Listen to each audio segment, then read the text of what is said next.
اعوذ باللہ من الشیطان الرجیم بسم اللہ الرحمن الرحیم اللہم صلی علی محمد وآل محمد مومنین سلام علیکم۔ میں ہوں سید شاہد حسین میسم نہروی اور پروگرام ہے کام کی بات۔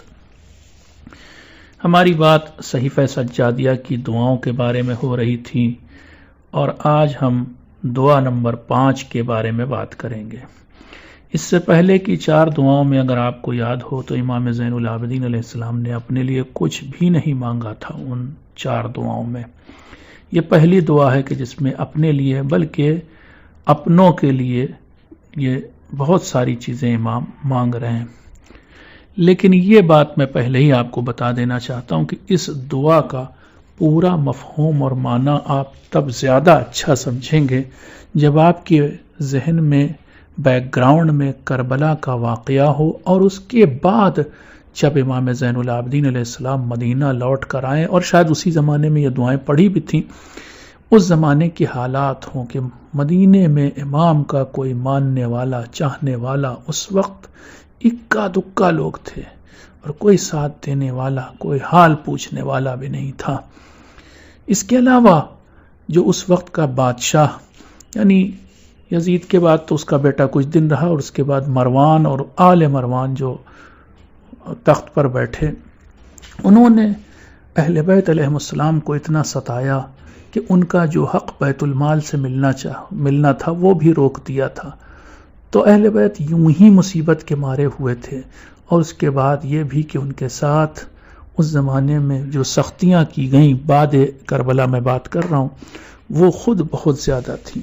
اگر یہ ساری باتیں آپ ذہن میں رکھیں، میں کہیں کہیں پر اس کا تذکرہ بھی کروں گا، تو آپ کو دعا زیادہ بہتر سمجھ میں آئے گی۔ ایک اور بات، جو اوپننگ ورسز ہیں اس دعا کی، جو شروعاتی لائنیں ہیں اس دعا کی، وہ ایک نیا اسٹائل امام نے اختیار کیا ہے۔ میں نے اس سے پہلے یہ اسٹائل نہیں دیکھا کسی دعا میں۔ 6 جملے پے در پے امام نے اس اسٹائل میں بولے ہیں۔ اس میں کیا کہتے ہیں؟ پہلے اللہ کی کسی صفت یا یوں کہوں کہ اللہ کے کسی ایٹریبیوٹ کا تذکرہ کرتے ہیں، اور اس کے بعد محمد وآل محمد علیہ السلام پر صلوات، اور پھر اپنی گزارش اور اپنی حاجت پیش کرتے ہیں۔ 6 کے 6 جملوں میں یہی اسٹائل ہے کہ اللہ کو اس کی کسی صفت سے پکارتے ہیں، اور اس کے بعد محمد وآل محمد علیہ السلام پر صلوات، اور پھر اپنی بات۔ میں ان جملوں کو آپ کے سامنے پیش کر رہا ہوں۔ کل ملا کر کے دعا کی سمری ہی اس ایپیسوڈ میں آ پائے گی۔ اے وہ خدا جس کی عظمت کے عجائب یعنی وانڈرز آف ہز گریٹنس، ایسے کہہ کر کے خطاب کرتے ہیں امام، جس کی عظمت کے عجائب کبھی ختم نہیں ہوتے، صلی علی محمد وآلہ، محمد وآل محمد علیہ السلام پر اپنی رحمت نازل فرما، اور پھر آگے کہتے ہیں ہمیں انحراف اور گمراہی سے بچا لے۔ پھر اگلے جملے میں کہتے ہیں اے وہ خدا جس کی بادشاہت کبھی ختم نہیں ہوگی، صلی علی محمد وآل محمد، ہماری گردنوں کو اپنی سزا سے آزاد کر دے، اپنے عقاب سے آزاد کر دے۔ پھر تیسرے جملے میں کہتے ہیں کہ اے وہ خدا جس کی رحمت کے خزانے کبھی ختم نہیں ہوں گے، صلی علی محمد وآلہ، ہمیں اپنی رحمت کا کچھ حصہ عطا فرما۔ پھر اگلا جملہ، جس کو دیکھنے سے، اے وہ خدا جس کو دیکھنے سے آنکھیں قاصر ہیں، یعنی جس کو آنکھیں دیکھ نہیں سکتی، پرسیو نہیں کر سکتی، صلی علی محمد وآلہ، اور پھر کہتے ہیں ہمیں تو اپنے قریب بلا لے، اپنے قریب کر لے۔ ہم لوگ بھی علماء سے ہم نے بھی سیکھا کہ ایک دعا وہ کرتے ہیں، الہی قربنی الیک، اے میرے مالک مجھے تو اپنے قریب کر لے۔ یہ ویسی بات یہاں کہی گئی ہے۔ پھر اگلے یعنی 5ویں جملے میں امام فرماتے ہیں اے وہ خدا جس کی عظمت کے آگے ساری عظمتیں چھوٹی ہیں۔ آپ نے بڑے بڑے شہنشاہ بادشاہ کا تذکرہ سنا ہوگا، ان کے بنائے ہوئے بڑی بڑی عمارتیں، قلعے، وہ بڑے عظیم عظمت والے لوگ تھے، لیکن ان سب کی عظمتیں اللہ کی عظمت کے سامنے ہیچ ہیں۔ پھر فرماتے ہیں صلی علی محمد وآلہ، اپنی بارگاہ میں ہمیں عزت بخش دے۔ پھر چھٹے جملے میں کہتے ہیں، اے وہ خدا جس کی بارگاہ میں تمام پوشیدہ خبریں بھی ظاہر ہو جاتی ہیں، جو چھپی باتیں ہوتی ہیں وہ بھی اس کی بارگاہ میں ظاہر ہوتی ہیں۔ پھر کہتے ہیں صلی علی محمد وآلہ، تو اپنے حضور میں ہمیں بے عزت نہ ہونے دینا۔ جب ہم کل قیامت کے دن تیرے سامنے کھڑے ہوں گے تو اے میرے مالک ہمیں بے عزتی سے اور رسوائی سے، ذلت سے بچا لینا۔ یہ 6 جملے تھے شروع کے۔ پھر آگے امام 2 جملے اور کہتے ہیں، اور ان 2 جملوں کو جب آپ کربلا کو سامنے رکھیں گے اور کربلا کے بعد کے جو حالات، میں تھوڑا سا تذکرہ کرتا ہوں ان حالات کا کہ کیا حالات ہو گئے تھے۔ چھٹے امام جعفر صادق علیہ السلام نے بتایا لوگوں کو اپنے دور میں کہ دیکھو بعد کربلا کیا حالات تھے۔ جب میرے جد امام زین العابدین علیہ السلام واپس مدینہ آئے تو امام فرماتے ہیں، ارتد الناس بعد الحسین الا ثلاثہ، سوائے 3 لوگوں کے سب نے ہم سے منہ موڑ لیا تھا بعد امام حسین علیہ السلام۔ یعنی جب امام کی شہادت ہو گئی تو اس کے بعد چاہنے والوں میں صرف 3 لوگ تھے جو ہمارا حال احوال پوچھتے تھے مدینہ میں، اہل بیت کے گھر آتے تھے۔ وہ کون کون تھے؟ یحییٰ ابن ام طویل و جبیر ابن مطعم، اور تیسرے تھے ابو الخالد الکابلی۔ یہ 3 لوگ تھے۔ ان تینوں میں بھی آپ کو بتائیں، ابو الخالد الکابلی کئی سال تک شروع میں امام زین العابدین کے ماننے والے نہیں تھے، ان کو امام نہیں مانتے تھے، بلکہ محمد حنفیہ کو، یعنی امام حسین علیہ السلام کے سوتیلے بھائی محمد حنفیہ کو اپنا امام مانتے تھے۔ وہ تو ایک دن محمد حنفیہ ایک علمی سوال کا جواب نہیں دے پائے تو پھر ابو الخالد الکابلی، ان کے ذہن میں یہ خیال آیا یہ کیسا امام ہے کہ جو علم غیب نہیں رکھتا یا علمی سوال کا جواب نہیں دے سکتا۔ تو پھر انہوں نے محمد حنفیہ کو بڑی زبردست قسمیں دیں اور کہا کہ سچ سچ بتائیے کیا آپ زمانے کے امام ہیں؟ اس وقت انہوں نے قبولا کہ نہیں، میں امام نہیں ہوں، اگر تم چاہتے ہو کہ امام برحق کو جانو تو جاؤ امام زین العابدین کے پاس، وہ ہے امام برحق۔ پھر وہ امام زین العابدین کے پاس آئے اور پھر امام کا امتحان لیا سوالوں کے ذریعے، پھر کہیں جا کر امام کی امامت کا اقرار کیا۔ تو جو 3 لوگ تھے ان میں سے بھی ایک صاحب فوراً کربلا کے بعد جب امام زین العابدین آئے تھے مدینہ تو ماننے والے نہیں تھے۔ یعنی یوں کہوں کہ پورے مدینہ میں اکا دکا لوگ تھے، شاید 1 یا 2 لوگ کہ جو اہل بیت کو سلام کرتے تھے، ان کا حال احوال پوچھتے تھے۔ کیسی اداسی، کیسی تنہائی رہی ہوگی مدینہ میں، امام زین العابدین پر کیا گزری ہوگی، یہ آپ سمجھیں۔ پھر اس کے بعد یہ 2 جملے میں پڑھتا ہوں دعا کے تو آپ کو اور زیادہ شاید سمجھ میں آئے۔ فرماتے ہیں ان 2 جملوں میں امام زین العابدین، اے میرے مالک، یا اے اللہ، تو اتنا عطا کر دے کہ ہمیں عطا کرنے والوں کی عطا کی ضرورت نہ رہے، ہمیں اس حاکم، اس گورنر کے پیسے کی یا لوگوں کے تحفے تحائف کی ضرورت نہ رہے۔ اور شاید یہ دعا جو ہے امام، چونکہ امام معصوم تھے، ان کی دعا قبول ہوئی، جس کی وجہ سے پھر انہیں کسی کی مدد کی، کسی کے عطا کی ضرورت نہیں رہ گئی۔ ایک دلچسپ بات بھی بتاتا ہوں، یہاں پر امام نے عطا کرنے والوں کے لیے ایک لفظ استعمال کیا اور وہ لفظ ہے وہابی، وہابین۔ وہابہ کا مطلب ہوتا ہے عطا کرنا یا دینا، وہابین یعنی عطا کرنے والے۔ تو امام فرما رہے ہیں اے میرے مالک، تو اتنا عطا کر دے کہ ہمیں وہابیوں کی ضرورت نہ رہ جائے۔ پھر دوسرے جملے میں کہہ رہے ہیں تو ہمیں اپنے سے اتنا جوڑ لے، ہم سے ایسا رابطہ، ایسا ناطہ بنا لے کہ ہمیں کسی کے روٹھ جانے کی فکر نہ رہ جائے۔ یعنی یہ جو آج دنیا ہم سے منہ موڑے ہوئے ہے، اے میرے مالک یہ ہم سے ناطہ جوڑیں یا نہ جوڑیں، تو ہم سے ناطہ جوڑ لے، پھر ہمیں ان کی ضرورت نہیں رہ جائے گی۔ یہ جملہ امام کی تنہائی کو بتاتا ہے کہ اس وقت ان کو اپنی بات کہنے کے لیے بھی شاید کوئی نہیں ملتا تھا۔ یہ دعائیں اسی کی دلیل ہیں کہ وہ اپنے خدا سے بات کرتے تھے۔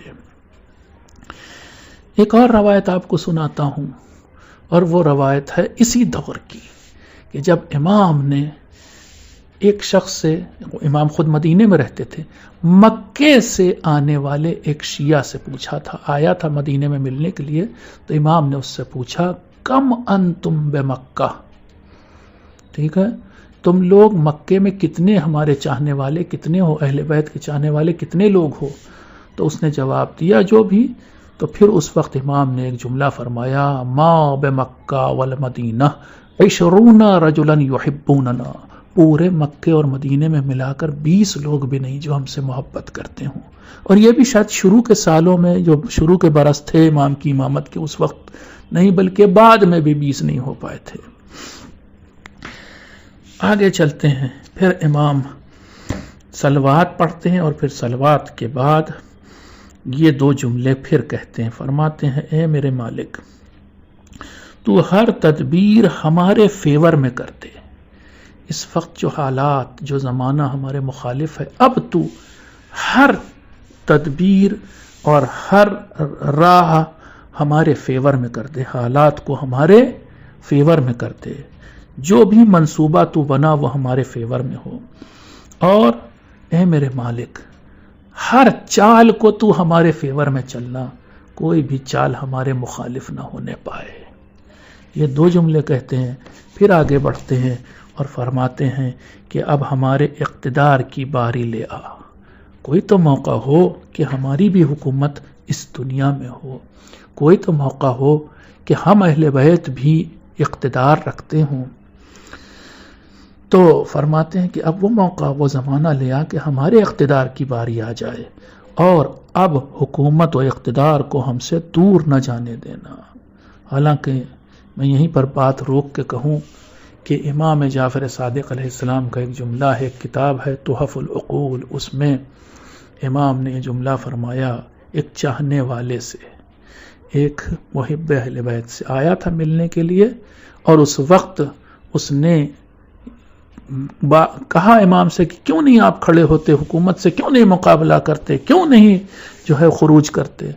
اس وقت امام نے اس کی بات سننے کے بعد ایک جملہ کہا. کیا کہا معلوم ہے آپ کو؟ اس جملے کو سمجھنے کے لیے بھی بتا دوں آپ کو کہ تم ہی شیعہ لوگ ہو جو ہمارے پلان، ہمارے منصوبے کے راز کو فاش کر دیتے ہو، اور چونکہ تم نے ایسا کیا، ورنہ تم، امام فرماتے ہیں، ورنہ یہ حکومت ہماری امام حسین علیہ السلام کے زمانے میں بننے والی تھی. تمہاری وجہ سے، تمہارے راز فاش کرنے کی وجہ سے اللہ غضبناک ہوا. جب امام حسین کو شہید کیا گیا تو اللہ غضبناک ہوا، اور پھر یہ حکومت اب اگلے یعنی 70 سال بعد 140 کے لیے، 140 سن کے لیے اللہ نے مقرر کر دی. اس کا مطلب یہ ہوا کہ اہل بیت کا اقتدار جو ان کے ہاتھ میں کبھی نہیں آیا مولا علی کے بعد، اس میں سارا رول ہم شیعوں کا تھا، ہم چاہنے والوں کا تھا. ہم نے ان کا نہ ساتھ دیا اور نہ ہی ان کے منصوبوں کو، ان کے پلان کو سیکرٹ رکھا. اگلا جملہ امام فرماتے ہیں اس دعا میں، اے اللہ ہمیں بدلتے زمانے کی تیز دھار سے بچا لے، ورنہ یہ زمانہ ہمیں کاٹ کے رکھ دے گا.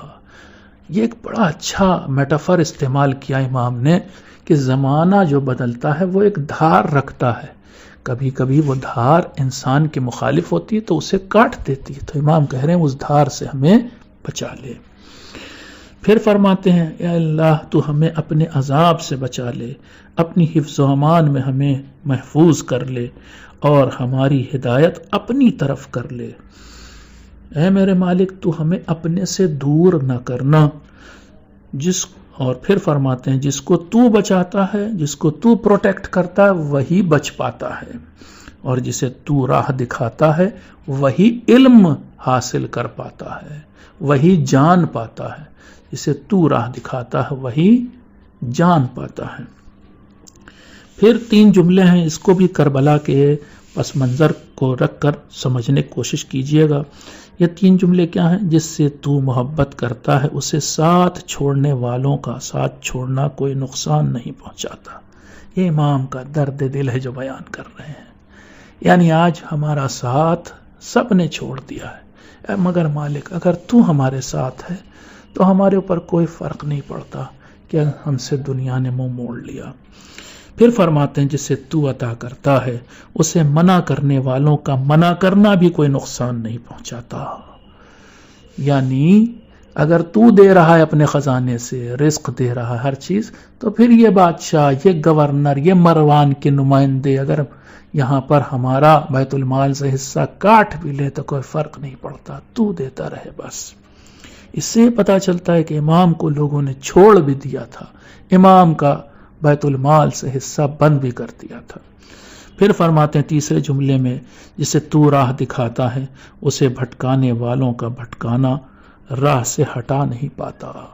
یعنی اگر تو ہدایت دیتا رہے، تو ہمیں صحیح صحیح باتیں بتاتا رہے، تو ہمیں صحیح راستہ دکھاتا رہے، تو پھر لاکھ ہمیں لوگ بہکانا چاہیں، بھٹکانا چاہیں، تو ہم بھٹکنے والے نہیں. آگے فرماتے ہیں پھر 3 جملے ہیں، وہ کیا ہے؟ تجھے تیری عزت کا واسطہ تو اپنے بندوں سے ہمیں بچا لے. عجیب بات کہہ رہے ہیں مولا کہ تو اپنے بندوں سے ہمیں بچا لے.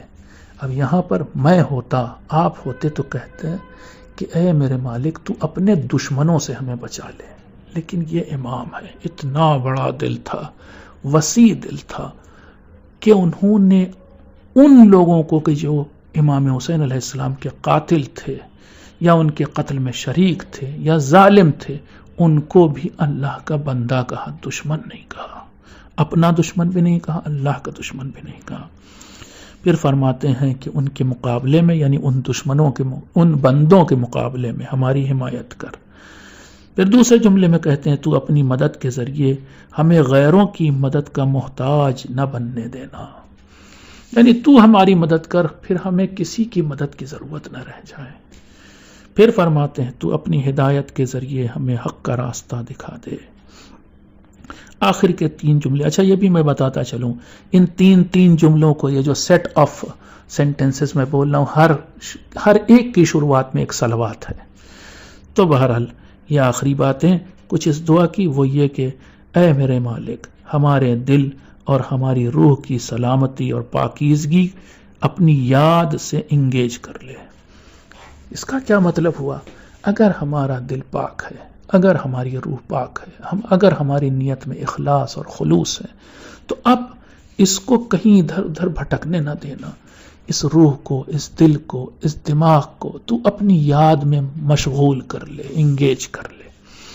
پھر فرماتے ہیں کہ یہ جو ہمارے بدن ہے، جس کے پاس جو بدن کوئی بھی کام کر سکتا ہے، خالی ہے، اس کے لیے کوئی بھی کام ہو سکتا ہے، تو فرماتے ہیں اس خالی بدن کو اپنے شکر میں انگیج کر لے. ہم تیرا شکر ادا کریں، سجدے میں چلے جائیں، نمازیں پڑھیں، ہم بدن سے یہ کام لیں، نہ یہ کہ کوئی ایسا کام، نعوذ باللہ مثال دے رہا ہوں کہ بعض لوگ اپنے اس بدن سے کام لیتے ہیں، کہاں؟ جوا کھانے جانے کے لیے، شراب کھانے جانے کے لیے، یا کسی اور غلط کام میں جانے کے لیے. تو ہم اپنے بدن سے تیرے شکر والے کام کریں، ایسا کر دیں. پھر ایک اور جملہ فرماتے ہیں کہ زبان کے چلنے کو، یہ جو ہماری زبان بولتی ہے نا، اس زبان سے ہم کچھ بھی بول سکتے ہیں، اچھا بھی برا بھی. امام فرما رہے ہیں اس زبان کے جو چلنا ہے، جو اس کی حرکت ہے، اس کو اپنے احسان کے ذکر میں مشغول کر لے. یعنی جب بھی ہم اس زبان سے بولیں تیرے احسانوں کا تذکرہ کریں، ایسا کرتے. امام یعنی گل ملا کر کے آخر میں وجود کو اپنے اللہ کے سے پورے طور سے اٹیچ کرنا چاہتے ہیں، جوڑ دینا چاہتے ہیں کہ ہر وقت اللہ کی یاد ہو، اللہ کا ذکر ہو، اللہ کا شکر ہو. اس سے بڑھ کر ماہ رمضان میں ہم کیا مانگ سکتے ہیں؟ سب سے بڑی دعا تو یہی ہے کہ اس ماہ رمضان میں یا ہر موقع پر ویسے تو کہ ہم اللہ سے جڑ جائیں، ہمارا رابطہ، ہمارا کنیکشن اللہ سے بن جائے.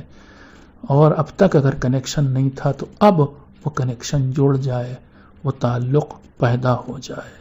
یا اللہ امام زین العابدین علیہ السلام کا واسطہ اور قسم، جو چیزیں انہوں نے اپنے لیے یا اپنے گھر والوں کے لیے یا اپنے چاہنے والوں کے لیے اس دعا میں مانگی، وہ سب ہمیں عنایت فرما. یا اللہ دیکھ ہمیں تو دعا مانگنے کا طریقہ بھی نہیں آتا، امام زین العابدین علیہ السلام کی اسی دعا کے طریقے کا واسطہ ہمیں دعا مانگنے کا طریقہ بھی بتا، اور جو دعا ہم مانگیں انہیں قبول فرما لے. یا اللہ اس دنیا میں ہر طرف امن و امان قائم فرما، ہمارے مریضوں کو شفا عطا فرما، ہم میں سے جو پریشان حال ہیں ان کی پریشانیوں کو دور کر دے۔ پالنے والے اس دنیا میں جہاں جہاں جنگ ہو رہی اسے اسی وقت روک دے، جو لوگ جنگ میں زخمی ہو گئے، جو لوگ مظلوم ہیں ان کی حمایت فرما، زخمیوں کو شفاء عاجل و کامل عنایت فرما، بالنبی و آلہ، والسلام علیکم ورحمۃ اللہ وبرکاتہ۔